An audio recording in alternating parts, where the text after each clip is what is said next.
చంద్రబాబు నాయుడికి ఒక ప్రత్యేకత ఉంది కదా, ఆయన ఏమిటంటే చాలా రకాల కొత్త కొత్త ఆలోచనల్ని కన్సీవ్ చేసి వాటిని సాకారం చేస్తాడు, దానికి ఒక రూపం కల్పిస్తాడు. అది చాలా పెద్ద పని యాక్చువల్గా.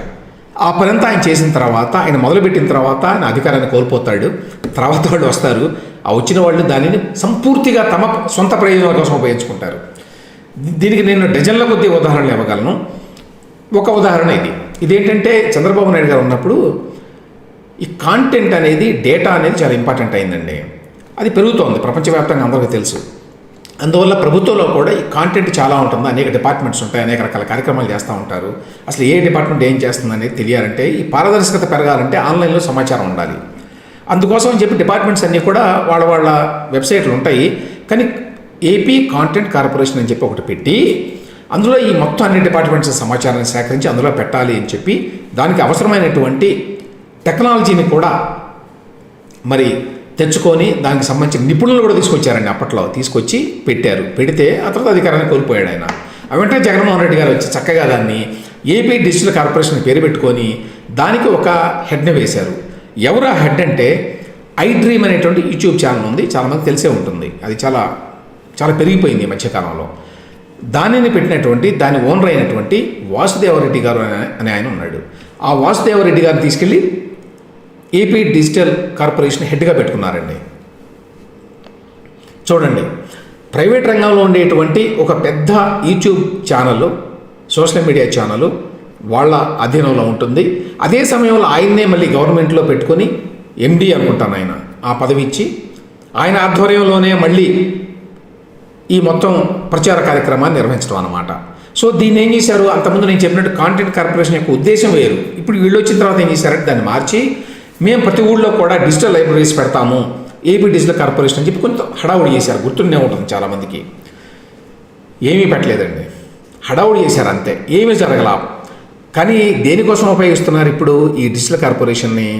దేనికోసం అంటే ఇందులో దాదాపు 150 మంది స్టాఫ్ని బయట నుంచి తెచ్చుకొని పెట్టుకున్నారు. బయట నుంచి అంటే ఎక్కడి నుంచో కాదండి, వాళ్ళ సోషల్ మీడియాలో పనిచేసే వాళ్ళే ఇందులో ఉంటారు. వైసీపీ సోషల్ మీడియాలో పనిచేసే వాళ్ళే ఇందులో ఉంటారు. ఐప్యాక్లో పనిచేసే వాళ్ళే ఇందులో ఉంటారు. జీతాలన్నీ ప్రభుత్వం ఇస్తుందన్నమాట చక్కగా. సో ఇందుకోసం ఒక్క ఈ ఇయర్లోనే 23-24లోనే 100 కోట్ల రూపాయలు ఇచ్చారటండి.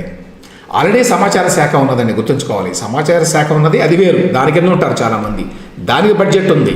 అసలు దానికి బడ్జెట్ 100 కోట్లు ఇవ్వడానికే గగనంగా ఉండేది. నాకు గుర్తుండి చంద్రబాబు నాయుడు గారి కాలంలో 100 కోట్లు ఉండటమే ఎక్కువ. అంటే ప్రభుత్వానికి సంబంధించిన అన్ని రకాల అడ్వర్టైజ్మెంట్స్ ఇవ్వడానికి తత్ర ఖర్చులు అన్నీ కలిపి 100 కోట్లు ఇవ్వడం ఎక్కువ. 100 కోట్లు పెట్టి బడ్జెట్లో అది కూడా ఇచ్చేవాడు కాదు. ఇప్పుడు అది కాకుండా ఓన్లీ ఏపీ డిజిటల్ కార్పొరేషన్కి 100 కోట్లు ఇచ్చారట. అవి అయిపోయినాయట. ఇప్పుడు ఇంకొక 40 కోట్లు కావాలని చెప్పి ఎండీ గారు అడిగారట. అయితే ముందైతే 20 కోట్లు వెంటనే ఇచ్చారట మొన్న. అంటే ఆల్రెడీ 2-3 రోజుల్లో నోటిఫికేషన్ రాబోతోందండి. వచ్చిన తర్వాత కూడా ఈ నెలలోనే ఖర్చు పెడతారన్నమాట 40 కోట్లు. అందుకోసం అడిగితే 20 కోట్లు వెంటనే ఇచ్చేశారట. మరి ఇప్పుడు ఈ డిజిటల్ కార్పొరేషన్ ద్వారా ఏం చేస్తున్నారు వీళ్ళు? 2 రకాలు చేస్తున్నారు. ఒకటి, ఇప్పుడు గీతాంజలి లాంటి ఘటనలు ఏమైనా అయినాయి అనుకోండి, వెంటనే వీళ్ళు ఒకటి తయారు చేస్తారు, ఒక టెంప్లెట్. అదేంటి, గీతాంజలి అనే అమ్మాయి తెలుగుదేశం పార్టీ, జనసేన పార్టీ వాళ్ళు ట్రోలింగ్ చేసినందువల్ల ఆత్మహత్య చేసుకున్నది. ఎంత ఘోరం, ఎంత నేరం.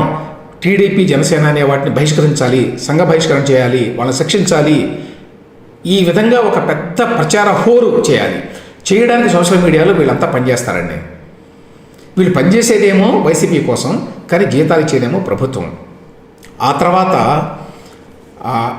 వీళ్ళు ఎక్కువ మంది వీళ్ళకి సంబంధించిన వ్యక్తులే, అంటే సాక్షిలో పనిచేసేవాళ్ళు, ఐప్యాక్లో పనిచేసేవాళ్ళు, వైసీపీ సోషల్ మీడియాలో పనిచేసేవాళ్ళు, వాళ్ళకి డబ్బులు ఇవ్వడం.